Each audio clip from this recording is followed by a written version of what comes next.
ठीक है। तो हमने सिरोको के कुछ भाई बहन देखे थे, मिस्रल के कुछ भाई बहन देखे थे, और अभी हमने चिनूक का भाई देख लिया, वो है फोन, FOEHN। ठीक है। फ़ोन कहाँ पे चलता है? यूरोप के अंदर, स्विट्ज़रलैंड के आसपास, गर्म हवा है। चिनूक भी गर्म हवा है। नेचुरल वेजिटेशन देखने को प्रैक्टिकली ट्रीलेस होता है, और घास भी ज़्यादा न्यूट्रिशियस नहीं होती है। Some trees are in the zone of transition to taiga. ठीक है। मतलब हम अगर देखें, ये मैप मैंने एकदम ठीक नहीं बनाया है, लेकिन इसे थोड़ा सा मेरे करके ठीक कर देता हूँ। थोड़ा सा इसका और ऐसा नॉर्थवर्ड एक्सटेंशन होता। ठीक है।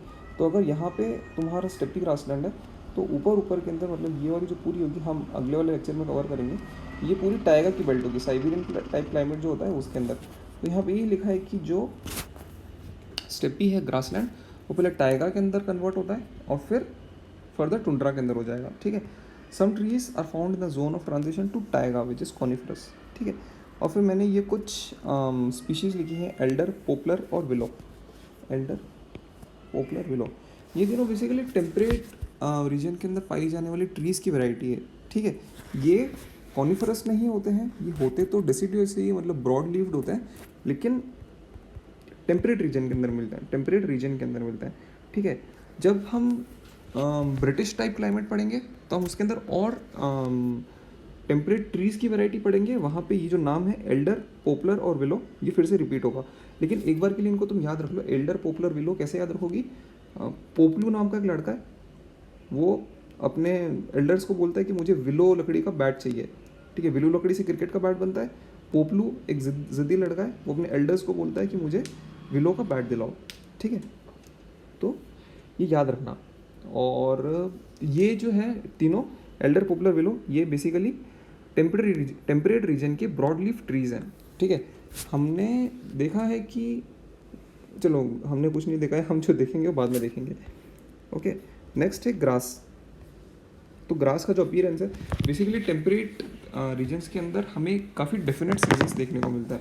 अगर तुम ट्रॉपिकल रीजन्स में देखोगी, तुम्हें डेफिनेट सीजन्स देखने को जनरली नहीं मिलता है, क्योंकि जो मतलब टिपिकल ट्रॉपिकल रीजन्स है ना, हम जहाँ पे रहते हैं राजस्थान के अंदर, it is not typical tropical region, थोड़ा थोड़ा ये मतलब काइंड ऑफ सब ट्रॉपिकल रीजन है, क्योंकि हमारे यहाँ पे एकदम गर्मी भी पड़ती है, हमारे यहाँ पे तेज सर्दी भी पड़ती है, और हमारे यहाँ पे काफ़ी अच्छी बारिश भी होती है, ऑटम भी देखने को मिल जाता है, और स्प्रिंग सीजन भी देखने को मिल जाता है।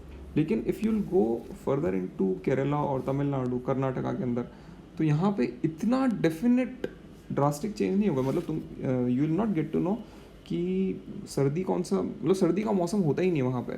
ठीक है। तो बारिश होती है, नहीं तो गर्मी पड़ती है, इधर इट इज़ ड्राई और इट इज़ वेट। ठीक है। तो सीजन्स नाम की कोई चीज़ नहीं होती। सीज़न का मतलब क्या होता है? 4 तरह के season, autumn, spring, summer and winter. ठीक है। तो सूखा और गीला, दैट्स नॉट अ सीज़न। ठीक है। हमारे यहाँ पे भी अगर नॉर्थ में देखा जाए तो it's only 2 seasons, it is इधर विंटर और इट इज़ समर। ठीक है। Part of summer is dry, part of summer is cool, likewise part of winter is dry जब वेस्टर्ली डिस्टर्बेंसेज आ जाते हैं तब, sorry wet, part of winter is wet जब वेस्टर्ली डिस्टर्बेंसेज होते हैं, और पार्ट विच इज़ ड्राई जब हमारी स्किन ड्राई होने लगती है। ठीक है।